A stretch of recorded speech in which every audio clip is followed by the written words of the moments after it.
Hello parents, मैं हूं doctor जीवन Silwal, paediatric neurologist, एथीना child neuro clinic Siliguri से। आज मैं आपको कहानी बताने वाला हूं। 8 साल के हमारे ऋषभ करके एक बेबी आए थे, तो उनके साथ क्या घटना हुई हमको बताता हूं, जो कि एक रियल स्टोरी है। लेकिन ऐसे कई और भी स्टोरीज हैं जो रिलेट कर सकते हैं। तो ये बाबू लेके आए थे कि उनके पेरेंट्स ने देखा कि बच्चा जो है एब्सोल्युटली नॉर्मल बच्चा, स्कूल गोइंग बच्चा है, अचानक बेहोश होने लग गया कि सामने एकदम से गिर जाता है और जो है आंख बंद रहती है, हाथ पैर टाइट करता है और आप उसको लाख हिलाइए वो हिलने वाला नहीं है। हाथ कभी कभी टाइट करता है, आंख नहीं खोलता है, पूरा सेंसलेस हो जाता है। पानी छमक छमक के उन्होंने उठाने की कोशिश किया लेकिन बच्चा उठता नहीं है। ठीक है, कभी कभी मुंह से झाग भी निकलता है। तो ये देख के चिंता करके उनके पेरेंट्स उनको नियर बाई हॉस्पिटल में लेके गए। उन्होंने एडमिट करने को बोला। तो 1 दिन 2 दिन एडमिट करने के बाद थोड़ा सिम्टम कम होने के बाद उन्होंने डिस्चार्ज करके लेके आए, घर लेके आए। फिर से शुरू आप उनका कुछ चेक हुआ था, MRI कुछ किया था, नॉर्मल है। EEG में थोड़ा एपिलेप्सी जैसा डाउटफुल था, कुछ एपिलेप्सी की दवाई शुरू हो गई थी। फिर से घर लेके आ रहे हैं। घर में दिन में हर 3-4 दिन में ये हो रहा था। फिर देखा कुछ दिन बाद तो डेली होने लग गया। तो वो अचानक बेहोश होता था, बैठे बैठे बेहोश होता था और उसके जो है कभी कभी मुंह से झाग आ रहा है तो और दवाई पे दवाई मतलब ऐड हो रहा है। नज़दीक में उन्होंने दिखाया था तो एक के बाद दूसरा, 3 दवाई के बाद भी कोई फर्क नहीं पड़ रहा है। तभी उनके पेरेंट्स को लगा नहीं ये कुछ गड़बड़ है मामला, 3 दवाई पे तो कुछ कंट्रोल होना चाहिए करके लेके आए। तो हमने जब पहली बार देखा बच्चे को तो हमने उसका वीडियो देखा। वीडियो मात्र देखने से भी लग रहा था कि नहीं ये तो कुछ मामला गड़बड़ है। उसमें बच्चे के आंखें बंद है, वो लंबा लंबा सांस ले रहा है पहले, उसके बाद फिर जो है एकदम हाथ पैर टाइट कर देता है और आधा घंटा तक, 1 घंटे तक, मम्मी बता रही है 3 घंटे तक भी कभी कभी उठा नहीं है। तो ऐसे करके वो पिछले कभी 1 महीने से ये कहानी चलती जा रही है।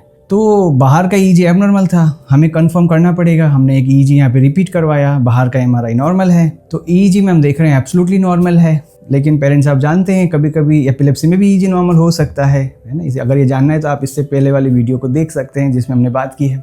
तो ये क्या है फिर? तो पेरेंट्स ये है फंक्शनल सीजर, या फिर इसको कभी कभी मेडिकल भाषा में साइकोजेनिक सीजर्स भी कहते हैं, या फिर उसके लंबा अगर फुल फॉर्म देखें तो psychogenic non epileptic seizure, PNES कहते हैं इसको। तो ये ऋषभ को था फंक्शनल सीजर। तो इसमें कोई भी एपिलेप्सी की दवाइयां काम नहीं करेंगी क्योंकि एपिलेप्सी है ही नहीं। तो आपको कैसे पता चला कि एपिलेप्सी नहीं है?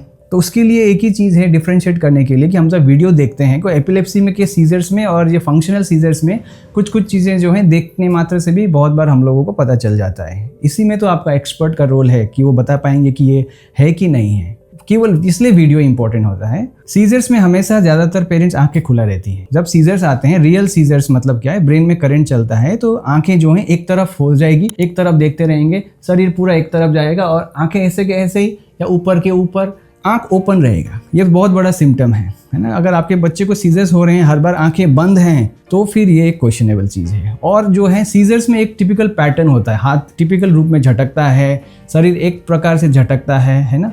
वो बच्चा जो है लाफालाफी कभी इधर पलट रहा है, कभी उधर पलट रहा है, कभी पेट उठा रहा है, कभी सर उठा रहा है। ये पैटर्न सीजर का पैटर्न नहीं होता है ना। और सीजर्स जो है ज़्यादातर होते हैं कि जागते समय भी हो सकता है, नींद में भी होता है। और ये जो फंक्शनल सीजर होते हैं, ये फंक्शनल सीजर ज़्यादातर जब लोग आसपास रहते हैं तभी होता है। लेकिन रियल सीजर्स कभी भी हो सकता है ना। नींद में हो सकता है, चलते चलते हो सकता है, खाते खाते हो सकता है। तो ऋषभ को ये सब आते थे जब घर में, जब इवनिंग में जब उसके पापा लौट के आते थे उस समय उसको ज़्यादा होता था। तो अभी इसको ट्रीटमेंट कैसे करेंगे, है ना। सबसे पहली बात तो ये फंक्शनल सीजर हुआ क्यों उसको, ये एक बहुत बड़ा प्रश्न है कि अगर दिखने में इतना जो है और पेरेंट्स इतना परेशान हैं, 2 बार तो उन्होंने भर्ती कर ली फिर भी इसका ठीक नहीं हुआ। तो अब इसका सोल्यूशन क्या है जब एपिलेप्सी की ठीक नहीं हो रहा है? तो सबसे पहले हमको समझना होगा कि एपिलेप्सी और फंक्शनल सीजर में फ़र्क क्या है। एपिलेप्सी में होता क्या है, आपके ब्रेन के अंदर से जो है करंट जो है इलेक्ट्रिक वेव एबनॉर्मल आते हैं तो उसमें EEG एबनॉर्मल होता है। फंक्शनल सीजर में EEG हमेशा नॉर्मल होता है ना। कभी कभी डाउटफुल केसेस में हम लोग वीडियो EEG भी कराते हैं। तो वीडियो EEG के माध्यम से हम लोग देखते हैं कि जब वो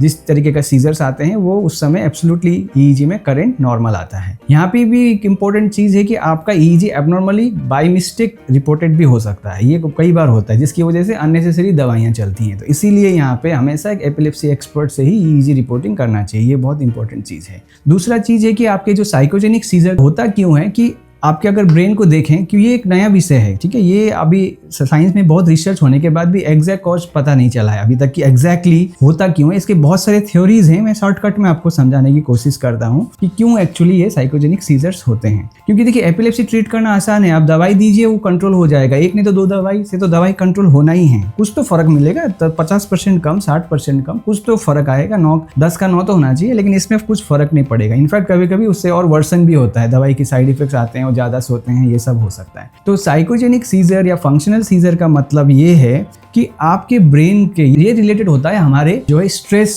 या फिर आपके इमोशन से जुड़ी हुई चीज़ें हैं। एपिलेप्सी में ब्रेन में करंट आते हैं। और साइकोजेनिक सीजर सबसे बड़ी बात क्या है पेरेंट्स, बच्चा जो कर रहा है वो रियल है, वो झूठ मूठ का नहीं कर रहा है, वो मैलिंगरिंग बोलते हैं हम लोग, वो झूठ मूठ का नहीं कि जानबूझ के कर रहा है। कई बार डॉक्टर के पास जाते बोलते नहीं नहीं ये तो झूठ मूठ का कर रहा है, इसको कुछ नहीं है, अब लेके जाइए। ऐसा नहीं है, वो रियल है और वो ब्रेन से ही रिलेटेड चीज़ है, लेकिन ब्रेन का करंट नहीं ज़्यादा बढ़ता है।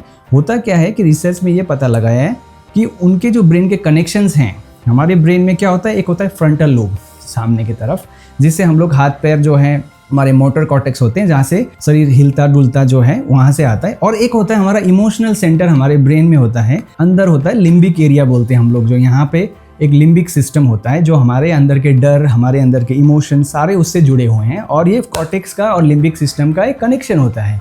अब होता क्या है कि ट्रॉमा की वजह से, स्ट्रेस की वजह से या कोई इमोशनल इम्बैलेंस की वजह से, या फिर बच्चा हो सकता है कि एग्ज़ाम के स्ट्रेस से हो, घर परिवार के स्ट्रेस से हो, ठीक है ना, तो वो इमोशंस क्या होता है ना, कई बार होते हैं ना, हम लोग सब लोग अलग अलग प्रकार के होते हैं, हम लोग ट्रॉमा को अलग तरीके से परसीव करते हैं। कुछ लोग क्या होते हैं कि बाहर निकालते हैं और उसको ख़त्म करते हैं अपने अंदर के गुस्सा या रिएक्शंस को। कुछ लोग होते हैं उसको दबा के रखते हैं, वो अपने आप को ट्रबल करते हैं, दूसरों को हर्ट नहीं करते हैं, है ना। तो ऐसे लोग होते हैं तो जो अपने अंदर दबा दबा के रखते उनके सबकॉन्शियस माइंड में शायद वो इतना बिल्डअप होता है, किसी दिन वो इस तरीके से वो इमोशनल आउटबर्स्ट होता है कि आपके लिम्बिक सिस्टम वो भर के लिम्बिक सिस्टम से इतना ज़्यादा इलेक्ट्रिक करंट्स या फिर उसके जो नेटवर्क से इतने ज़्यादा जो डिस्चार्जेस होते हैं नर्व्स में, ये फ्रंटल लोब को पूरा भर देता है। तो फ्रंटल लोब जो है हाथ पैर हिलाने की जगह तो अजीबो तरीके का हाथ पैर हिलाना, है ना, आँख सांस बढ़ना, ये सब अजीबो गरीब प्रकार के सिम्टम्स होते हैं।